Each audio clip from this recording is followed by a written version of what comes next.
Hello back, this is video number 8. It could be the last, or there could be a part 9 to this lecture, monolithic versus layered.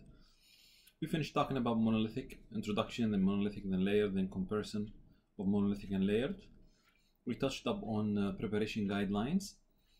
Now we're going to talk about monolayered, but before we do that, since we talked about shade matching and we showed a couple of cases of centrals that we matched the shade with it, there's many shade matching techniques. There's the E-Lab now that's, really popular and adapting more companies and more porcelains inside of it. The company I use, CM, is one of them, and so is Emax and GC and other companies. Vita, I believe so too. So there is the E-Lab, there is when you take photos with the gray card and everything, the balancing, the white balancing technique.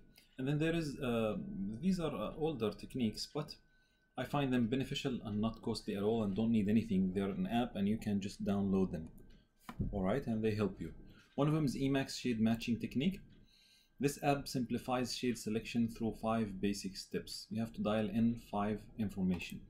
Number 1 is enter the tooth shade, which is the end result. What do you want it to be? A2, for example. And then enter the indication. Is it a veneer, a crown, whatever. Enter the prep shade, which is the stump shade, stump shade 1 to ND1, ND2, whatever. The stump shade. Enter the layer thickness. And this is important. This is really important. We're going to show an example about it. The thickness is 0.5, 1.5, 1.0, whatever. The thickness, the buccal thickness, of course, of the prosthesis. And enter the material. What are you going to use? So you can see that the first 4 I need to get from the dentist, or I need to take my own photos or my own readings, but it's a clinic side thing. Enter the tooth shade, end result, enter the indication, veneer or a crown, enter the prep shade, ND, enter the layer thickness or the stump shade, and then enter the layer thickness. This I can enter the layer thickness, and I can enter the material used. The material used here could be an ingot or a CAD/CAM, blocks, different blocks, whatever. Once you enter these 5 pieces of information, through the completion of each step, the app provides very precise determinations for suitable blocks, ingots, or discs. So, in other words, it will suggest, first choice will suggest MT, medium translucency, A2 ingot, for example. And then second choice would be LT A1 ingot. And then the least choice, if you really have to, you can go with LT A2. All right? It's pretty precise. It works. Same thing from Katana, Noritake, Kurari. From Kurari Noritake, the Katana selection has almost the same thing, but these, once you flip the wheel of fortune here, it will give you options and what to use and all kind of stuff. The same technique, but by dialing in, you want light color, medium color instead of, the prep shade, instead of being ND, you just dial in an easier way here. And then the target shade, and then recommended Katana zirconia shades, UTML, STML, UTML, supposedly that you have all of these blocks, and then you click OK, and it even helps you with the staining and glazing examples here. Same idea, different techniques. All right. Now, I just want to say, I didn't use this technique for this specific case, by the way, but I'm just telling you that after a while you develop a sixth sense of how you do it and what's going on. If you really look at this case, you will find that in this case there is a very dark stump shade. The dentist did not have the ND stump shade guide, so he used this. It's even darker than A4. All right, and it's a crown, and there's good reduction. Here there is a veneer. The veneer is really white, and the end shade we want is I remember B2 or something like that, and then we removed the stain finally. The patient didn't like the cervical stains, even though the stains are on the natural teeth because of I don't know, he did braces, and then there's much of stains here. Anyway, the point is the bulk shade here. We chose a color was A2, if I'm not mistaken, A2 or B2. or whatever it was. But the thing is, we have two different stump shades, two different prostheses. This is a crown, but it's very dark stump shade, and this is a veneer, a thin veneer, but it's very white. And this is the result. All right, there is masking for both. They look the same, whatever. Now, would you think that this is a pressable? I pressed lithium disilicate ingot. Would you think that I pressed the same ingot for the same both of them, or did I use different ingots for each one of them, because this is very dark and this is very light, this is a crown and this is a veneer? Truth is, I pressed both of them LT, low translucent.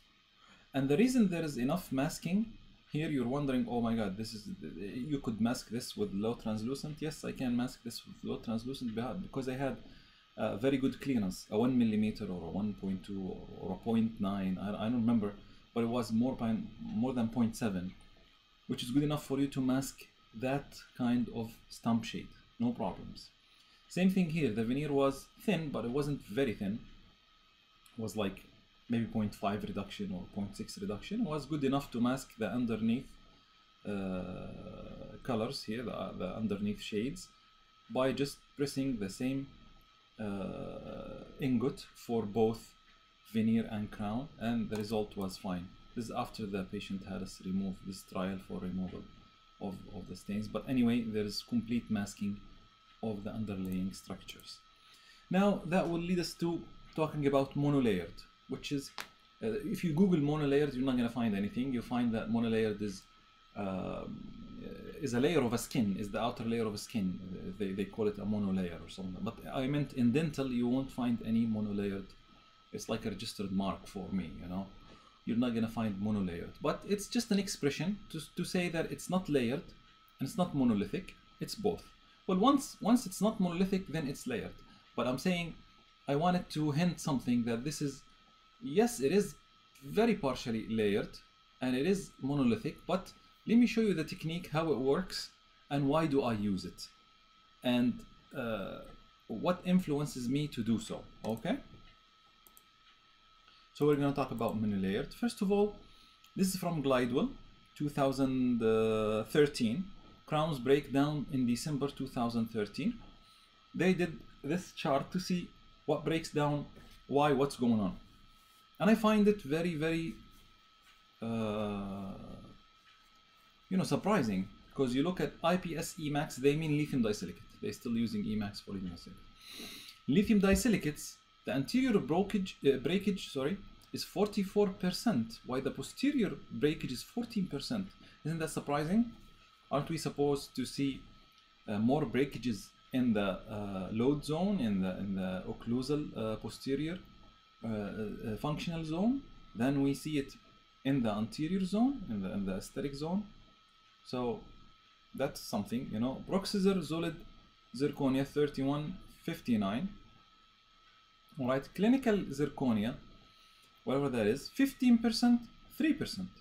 Again, more breakage in the anterior, less breakage in the posterior. Then PFM and full cast, of course, full cast anteriorly, there is no breakage or no anterior, except if you want to do the first monolithic type that we said about the grills that we talked about before, and then posterior 3%. Whatever. Let's talk about Emax and clinical zirconia. These are giving the same indications. A lot more breakages in the anterior than in the posterior, which is against what people would predict, right? But I have a theory why is this happening. I think this is happening because once we go anteriorly, we only use the lithium disilicate or the clinical zirconia as a core, because it's in the aesthetic zone, and we layer. And once we layer, we establish that layering is very weak. It's about 90 megapascal of strength as a layer, where the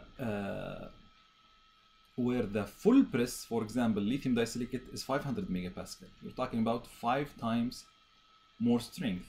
Same thing for zirconia. Zirconia is strong, but once you use it as a core and you layer on top of it, that layer of feldspathic porcelain that you layered on top of the core is not strong. The core is strong, but the layer is not strong, so there is more breakage in the anterior because we layer, because it's layered. Okay, that's the only explanation I can think of, the one and only. While in the posterior, we tend to do full press and full zirconia or full lithium disilicate, whether pressed or machined CAD/CAM. So breakages are less because it's monolithic. It's one layer. There's no chipping. There's no cheering. It's a solid one piece prosthesis. So we get less breakages, even though we have more posterior occlusal forces on the more posterior occlusal forces, of course, in this region than we have occlusal forces on the anterior, especially if you're talking about veneers or even if you're talking about crowns. It's only lateral protrusive movements. It's not like mastication forces in the back. So in other words, this and other things influenced me, and other studies influenced me to think about it. Why is the breakdown on the anterior lithium disilicate high and the anterior clinical zirconia? We said that.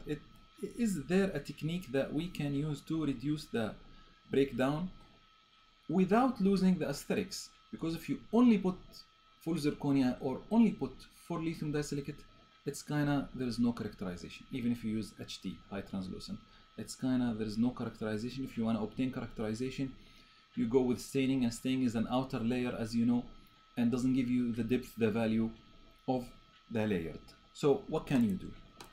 I will answer you what can I do by showing you multiple cases. This is again mobile phone photo. So when you take a photo with a cell phone, it's just not as clear, but this is how it was layered. The way I did this case, all of it, 10 upper, 10 lower veneers, okay? All of it was pressed monolithic, full press lithium disilicate, okay? Full press veneers. And then I did my cutback here and there and wherever I needed to, and I applied porcelain, all right? Now, I don't call that layering. Mostly I can call it micro layering, you know? That's what I call it. I call my work micro layering or monolayered, okay? Monolayered prosthesis or micro layered prosthesis.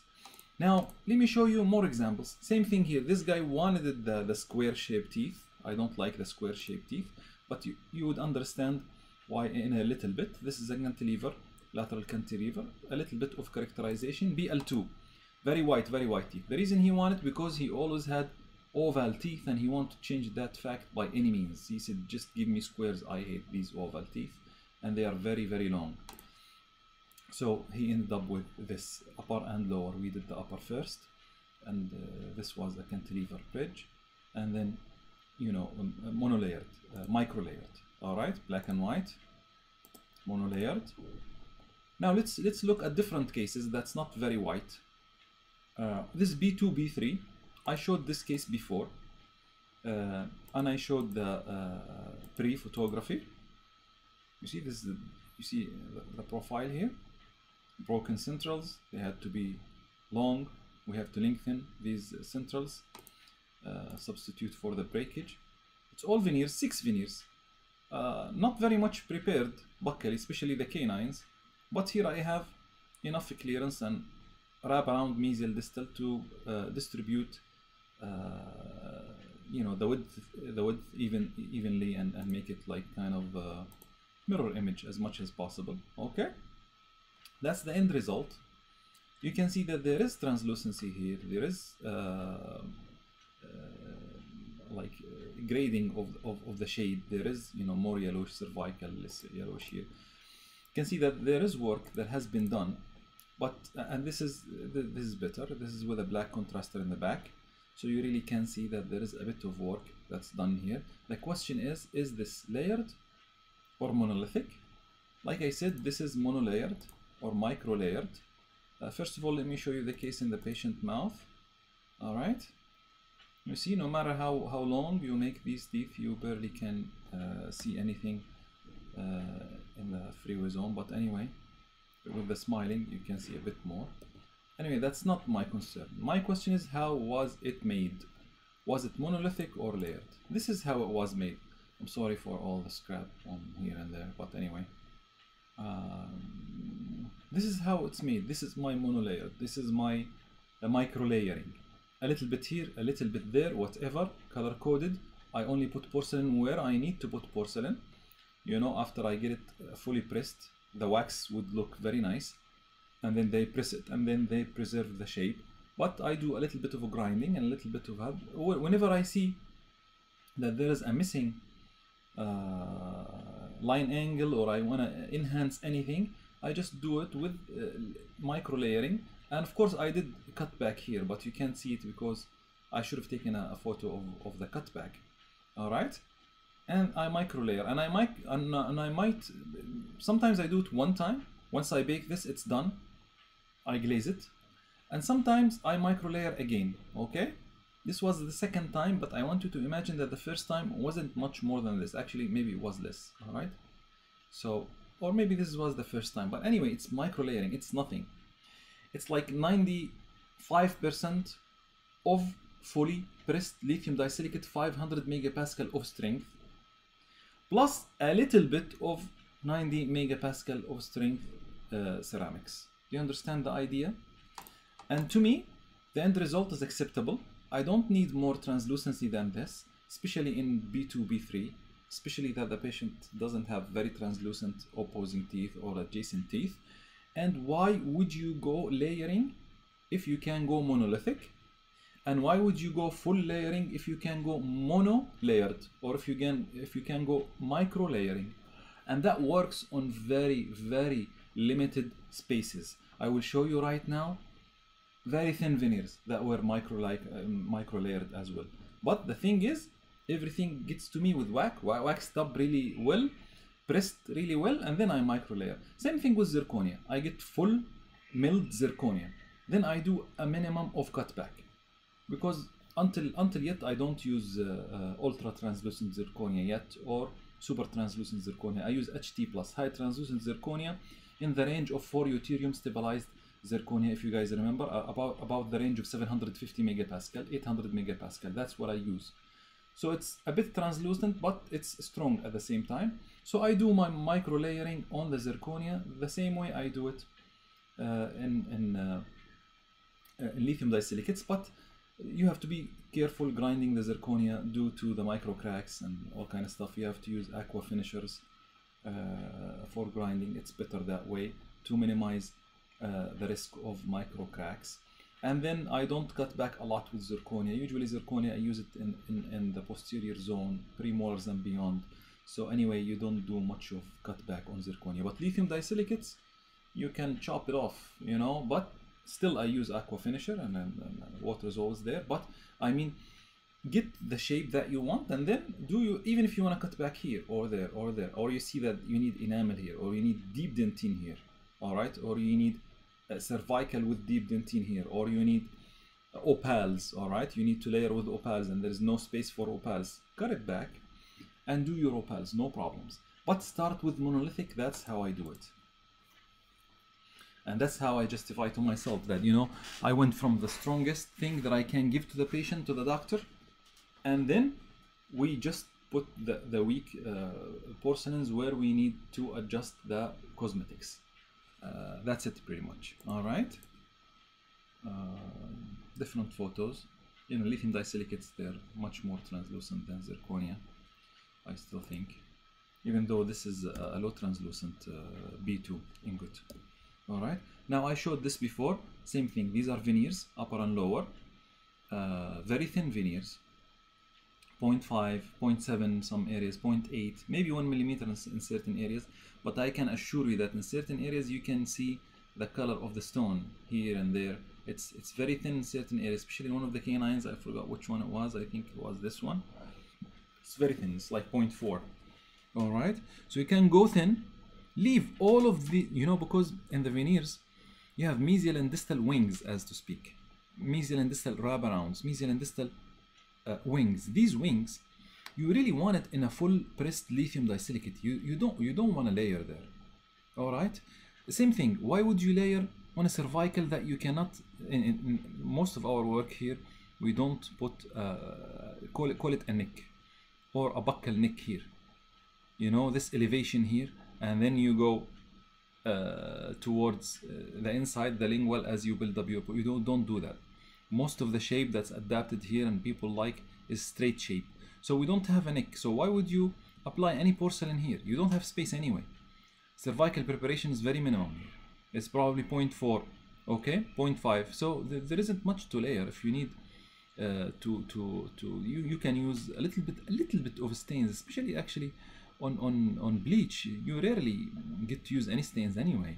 But I'm saying you can give it opacity by stains, or if you find that it's low translucency, it's good masking. It's not medium translucency or high translucency. It's low translucency. It does a good masking actually.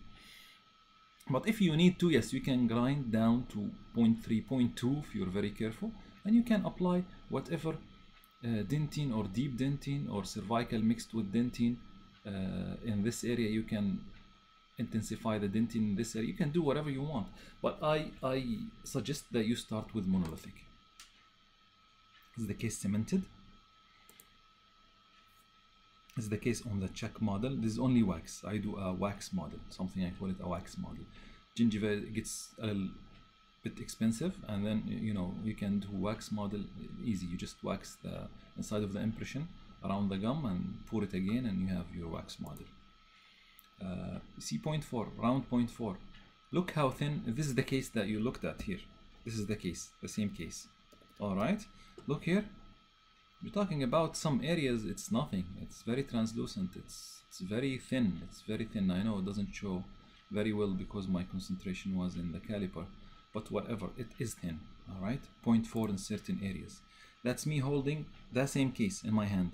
With wet water, look, you can see through. It gets thin. Over here, for example, this central has a bulk of dentine, or say it has thickness. But look over here where I did my micro layering, nothing, almost nothing. This layering by the way, or light reflection is not a crack. Same thing here. You can barely layer anything in the centrals and laterals and canines, and the rest I don't layer at all. You see the premolars? They're thin anyway. What are you gonna layer here? Look at this premolar. It's barely a shell. Okay. This is a different case. This is even whiter. I know you guys hate me by now because of the very white teeth, but they're very popular here. They're very popular. You can barely layer anything on top of BL1. It's BL1. It's super white, and anything that you try to do bluish, grayish, enamelish, opal, everything tends to be minimum, because you're talking about BL1. All right, this is total layering for this guy. It's total layering. This was a core with full, not total layering. This was a core CAD/CAM wax. We milled this in wax, 20 upper lower, more than 20, because we had a couple of molars I think in the back here. So we pressed everything CAD/CAM, not pressed, CAD/CAM milled wax, and then we pressed all of this wax into lithium disilicates. But anyway, it was a lot of lithium disilicates anyway. So anyway, we cut back the whole facial. All right, not just micro layering, we cut back the whole facial. So you can say that we ended up almost with layering. But I don't see much difference between layering and micro layering, really. Let me show you monolithic. Look at these two crowns, premolars, prepped, cemented. All right. Now these premolars had zero porcelain in them. Was fully pressed, contacts, adjacent occlusal points and contacts. Everything was established with wax.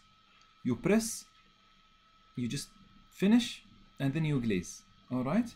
And all of this characterization was obtained by stains and then a double glaze on top of it. In other words, if you look inside, you only see the one color, whatever this is, B2 maybe, A2, but the rest, it's all just stains. Now, my question would be, why would you do a two premolars here? Why would you do these in anything but monolithic? They're not in the anterior zone, or say that they are right behind first premolar and second premolar, but there isn't much that you can do for the patient for layering to give them something better than this, especially that there is cavities here and there is amalgam, as you saw, and all kind of stuff. and this blends in and give him, there's breakages and there's all kind of stuff in his teeth.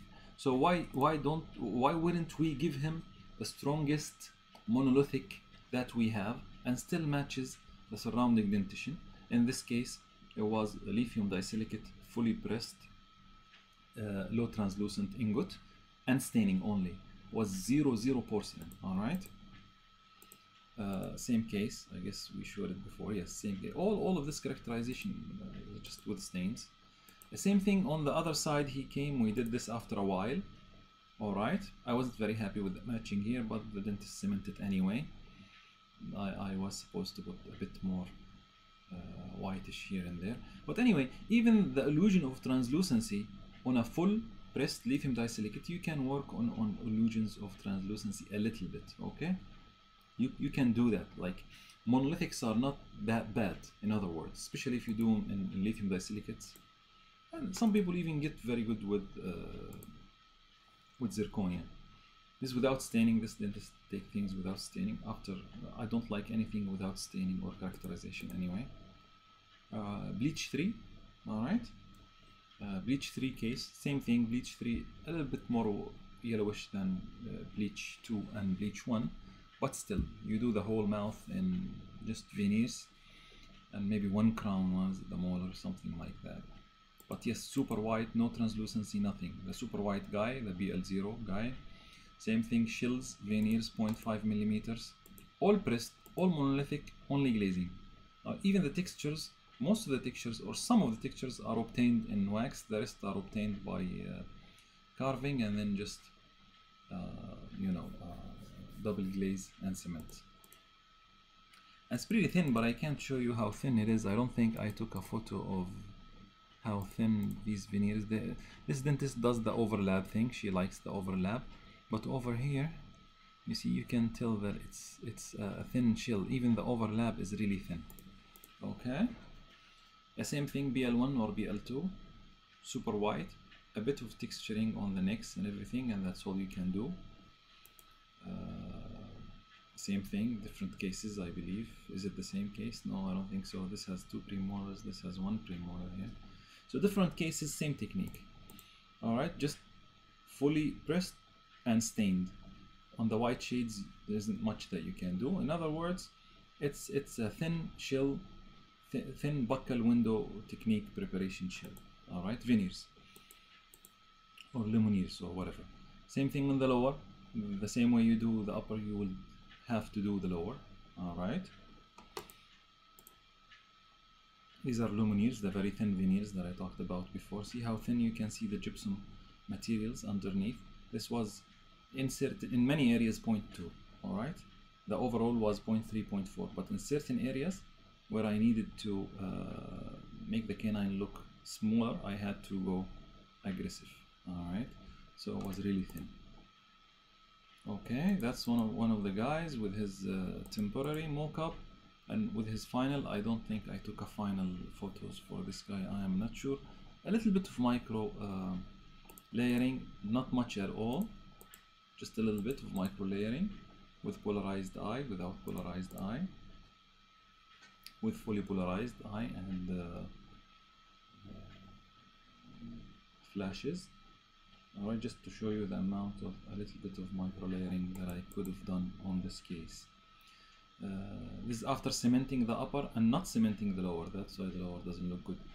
The lower is not cemented. We cemented the upper and the lower came back for a bit of adjustments, close adjustments and stuff.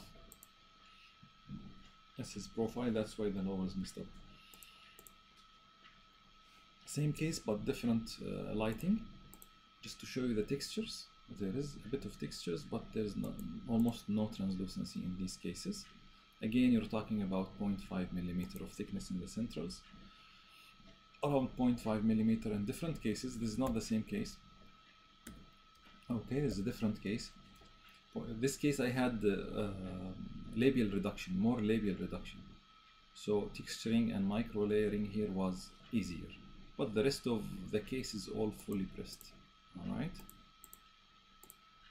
just more and more cases, and that's one fully layered case, zircon core, and then fully layered according to the the tooth next to it. Unfortunately, the dentist didn't take the final. After cementation, they cemented from the first time. She told me it was a very good match, but no photos. I don't have any documentation of it.